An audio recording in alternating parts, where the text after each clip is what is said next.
Hello dear students, क्या हाल चाल है? ठीक ठाक है। उम्मीद है कि आप सब ठीक हैं और आप बाकायदगी से अपनी जो असाइनमेंट आपको दी जाती हैं उनको कंप्लीट कर रहे हैं। और ये बड़ी अच्छी बात है कि आप मैं देख रहा हूँ, चेक कर रहा हूँ कि बहुत सारे लड़कों ने बहुत अच्छी असाइनमेंट तैयार की है, लेकिन कुछ ऐसे हैं कि जो असाइनमेंट्स उनको दी तो जाती हैं लेकिन उनको ये कन्फर्म नहीं हो रहा अभी तक कि वो किस ग्रुप में सेंड करनी है।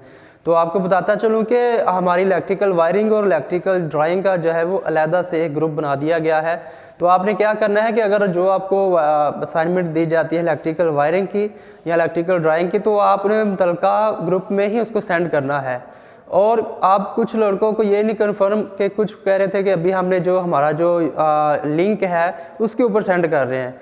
तो आपको बताता चलूँ कि आपको इधर उधर अपनी असाइनमेंट सेंड करने के बजाय जो ग्रुप बनाए हैं उनमें सेंड करें। उसी सूरत में आपके जो है वो प्रेजेंट कंसीडर होगी और आप क्लास में हाज़िर होंगे।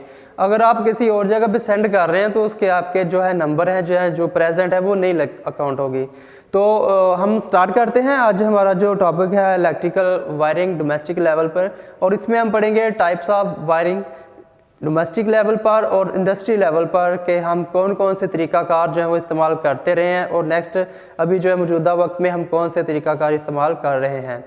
तो सबसे पहले हम देखते हैं, बात करेंगे यहाँ पे इलेक्ट्रिकल डोमेस्टिक वायरिंग सिस्टम की। आज का हमारा टॉपिक जो है types of wiring system. Wiring system में हमारी टाइप्स कितनी हैं और इनके बारे में हम थोड़ी सी बात करेंगे, जानेंगे कि ये जो सिस्टम हैं क्या और ये आज मौजूद हैं या नहीं। क्योंकि कुछ हमारे जो सिस्टम्स हैं वायरिंग के वो नापायद हो चुके हैं, ख़त्म हो चुके हैं, जो कि आजकल हमारे डोमेस्टिक लेवल पर इस्तेमाल नहीं हो रहे हैं। तो सबसे पहले हम देखते हैं क्लीट वायरिंग सिस्टम। नंबर 1 पे डोमेस्टिक लेवल पे जो हमारा जो सिस्टम है जो अब ख़त्म हो चुका है, नापायद हो चुका है, वो है क्लीट वायरिंग सिस्टम। इसमें क्या होता है कि क्लीट वायरिंग सिस्टम में हमारे पास जो है चीनी मिट्टी जिसे कहते हैं, उसके जो ऊपर वो दीवार में इसके 2 हिस्से होते थे। एक इसकी केसिंग होती थी, एक बेड पीस, और इसके ऊपर दूसरी इसकी कैप। तो क्या होता था कि आप इसको इसमें सुराख होते थे, आप स्क्रू के साथ इसको दीवार के साथ अटैच कर देते थे और क्या करते थे फिर इसके ऊपर जो है वायर जो है अपनी केबल जो है इसको गुजार कर उसके ऊपर केसिंग कर देते थे। तो ये हमारा क्लीट वायरिंग सिस्टम है जो कि ख़त्म हो चुका है, नापायद हो चुका है। उसके बाद हमारा नंबर 2 पे जो सिस्टम है वायरिंग सिस्टम वो है वुड केसिंग सिस्टम। ये भी तकरीबन डोमेस्टिक लेवल पे पहले इस्तेमाल होता था और आजकल ये नापायद हो चुका है। क्या होता था कि एक लकड़ी की जो है आप फट्टी जैसे कह लें या केसिंग कह लें, इसके भी 2 पीस होते थे। उसके ऊपर आपने इस वायरिंग को जो है अपनी जो केबल्स हैं इनको आपने इंस्टॉल करना होता था, फिक्स करना होता था और फिर आपकी जो है इसमें वायरिंग जो है की जाती थी। तो इसको कहते थे वुड केसिंग या वुड केसिंग वायरिंग सिस्टम। उसके बाद हम देखते हैं कि पीवीसी डक्ट पॉलीवल्कनाइल रबर इंसुलेशन जो है हमारे पास पीवीसी डक्ट जो है वो भी हम देखते हैं कि वायरिंग सिस्टम में इस्तेमाल की जाती है। आप देखते हैं कि पीवीसी के जो हैं पाइप जो हैं ये अंडरग्राउंड भी होते हैं और बाहर हम इसको अपनी जो दीवार है उसके ऊपर भी इसको लगा सकते हैं। इसमें हमारे पास मुख्तलिफ़ किस्म मटीरियल के पीवीसी जो प्लास्टिक के जो पाइप हैं वो हमें इस्तेमाल किए जाते हैं। आप देखते हैं कि दीवार में जरी करके भी इसको हम फिक्स कर सकते हैं और दीवार के ऊपर ओपन भी इसको कर सकते हैं। मतलब ये अंडरग्राउंड और ओपन 2 तरह से इसको कर सकते हैं। नंबर 4 पे जो है हमारे पास है बैटन वायरिंग सिस्टम। बैटन ये लकड़ी की ही है, वायरिंग एक किस्म है कि आपने देखा होगा कि दीवारों के साथ जो है लकड़ी की एक कह लें इसको एक सिंबल के तौर पर लकड़ी की वायरिंग की जाती थी और उसके ऊपर जो है फिर इस तरह के हमारे पास लकड़ी का पीस होता था।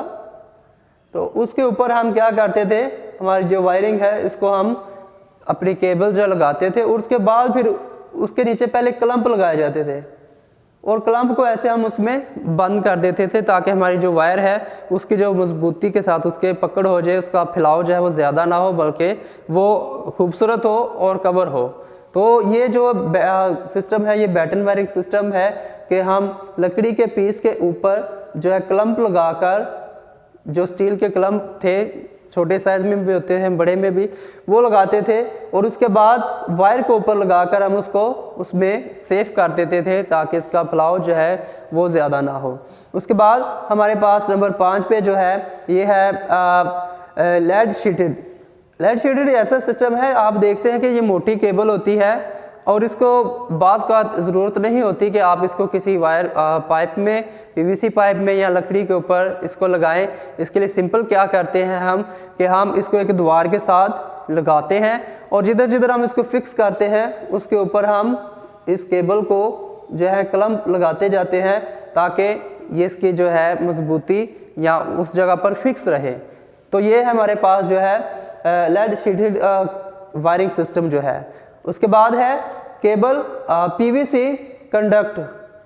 पीवीसी कंडक्ट सिस्टम ऐसा होता है कि हम मुख्तलिफ, यानी कि आप देखा होगा ज़मीन के नीचे या गड़ा निकाल कर या कोई इस तरह की चीज़ बनाकर हम अंडरग्राउंड जो है ज़मीन में भी जो केबल्स हैं वो उनको इस्तेमाल कर सकते हैं, उनकी वायरिंग कर सकते हैं।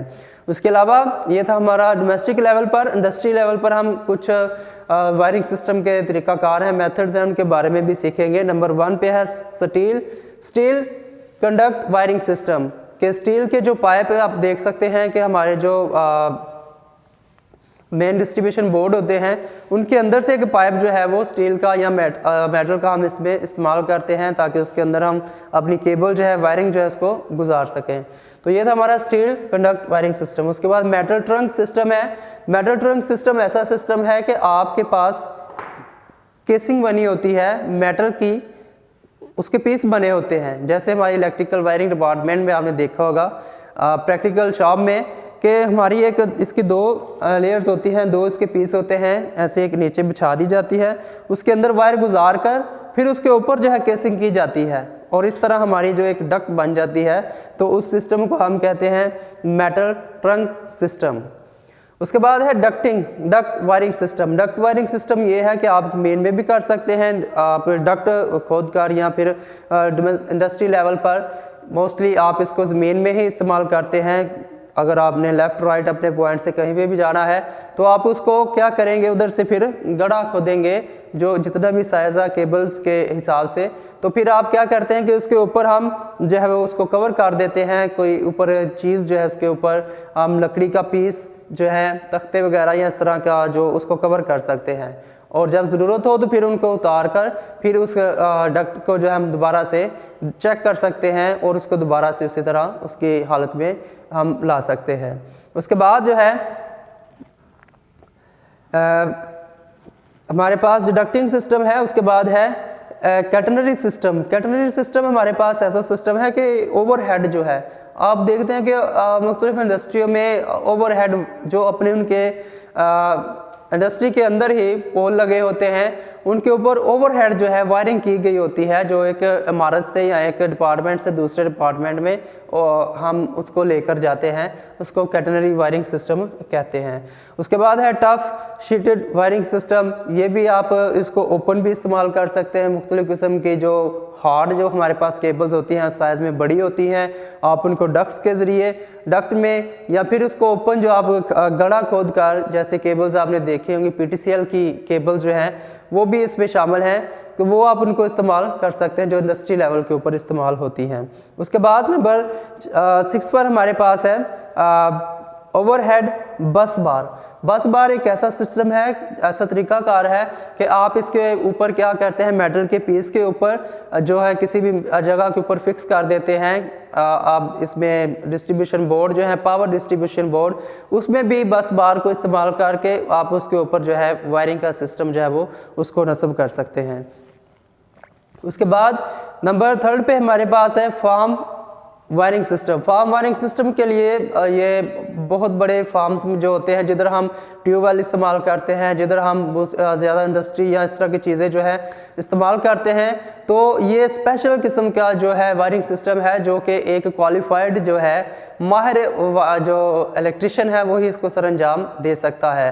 तो ये वायरिंग सिस्टम जो है ऐसी जगहों पे इस्तेमाल किया जाता है मुख्तलिफ फार्म्स में, बड़े पैमाने पर, जहाँ ट्यूबवेल या इस तरह की दूसरी जो पावर सेक्टर जो हम इस्तेमाल करने होते हैं उसमें इस्तेमाल करते हैं। तो आई होप कि आज के लेक्चर की आपको समझ आ गई है। आपने असाइनमेंट के तौर पर करना क्या है कि आपने अपनी बुक के यही दो जो टॉपिक हैं आपने इनको अपने नोटबुक के ऊपर, अपने रजिस्टर्स के ऊपर आपने नोट करना है, नीट एंड क्लीन। आप टाइमली अपनी जो है इसको जो है असाइनमेंट को कंप्लीट किया करें और ग्रुप में शेयर किया करें। अगर लेट हो जाते हैं तो बाज़ का आप फिर बाद में कहते हैं कि हमारी असाइनमेंट जो है हमने सेंड की है उसके नंबर नहीं मिले हमें। तो आज तक के लिए हमारा टॉपिक यही था। इजाज़त दीजिए, अल्लाह हाफिज़।